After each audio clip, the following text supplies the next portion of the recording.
আগামীকাল যদি আওয়ামী লীগের কোন লোক রাস্তায় নামে তাদেরকে প্রতিহত করার জন্য আমার জামাত কর্মীকে যুদ্ধ করার জন্য অনুরোধ করছি।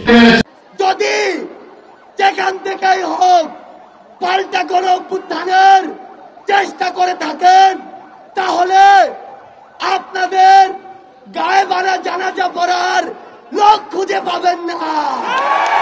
আগামী কোন দিবসকে ঘেরাও কেন্দ্র করে যদি আওয়ামী সন্ত্রাসীরা কোন ধরনের বিশৃঙ্খলা নৈরাজ্য চালানোর চেষ্টা করে, সকলে মিলে তাদেরকে প্রতিহত করতে হবে।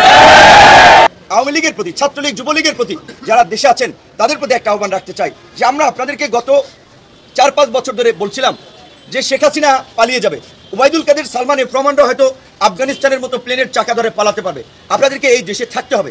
কাজেই আপনারা এমন কিছু করেন না ক্ষমতার পট পরিবর্তন হলে জনরোষে আপনাদের অবস্থা খারাপ হয়। যে আপনারা কথা শোনেন নাই, আপনারা এমন কর্মকাণ্ড করেছেন, এখন জনগণ আপনাদেরকে পাইলে কি করবে আল্লাহ মাহবুব জানে। তো সেই জায়গা থেকে আপনারা এইটুকু বলবো, আপনাদের প্রধান নেত্রী পালিয়ে গিয়েছেন, আপনাদের কারো কথা ভাবেন নাই।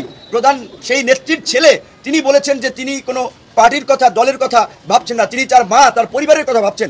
কাজেই আপনারা যদি কারো উস্কানিতে রাস্তায় নেমে কোনো ধরনের নৈরাজ্য এবং বিশৃঙ্খলা করেন, শেখ হাসিনা তো পালাতে পারছে, আপনারা কিন্তু পালাতে পারবেন না। একদিকে আইন শৃঙ্খলা বাহিনী, একদিকে সেনাবাহিনী, একদিকে আমরা জনগণ, বিপ্লবী ছাত্র জনতা। কাজেই কোনো ধরনের নৈরাজ্য করার দুঃসাহস আপনারা দেখাবেন না। আমরা চাই যারা আছেন ক্ষমা চেয়ে আপনারা ভালো হয়ে যান, শান্তিপূর্ণভাবে দেশে থাকেন।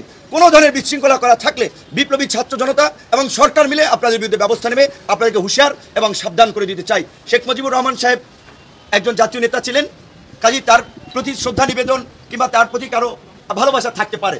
এখন দেশের যে পরিস্থিতি, এই পরিস্থিতিতে যদি আপনারা এই ধানমন্ডিতে শোডাউন দেওয়ার প্রস্তুতি নেন, গোপালগঞ্জে আস্ফালন দেখানোর চেষ্টা করেন, তাতে এই দিকের যে ক্ষুব্ধ ছাত্র জনতা, আপনারা কিন্তু স্বাভাবিকভাবেই রাস্তার যে পরিস্থিতি আপনারা দেখেছেন, প্রাণ নিয়ে কিন্তু ঘুরে ফিরতে পারবেন না।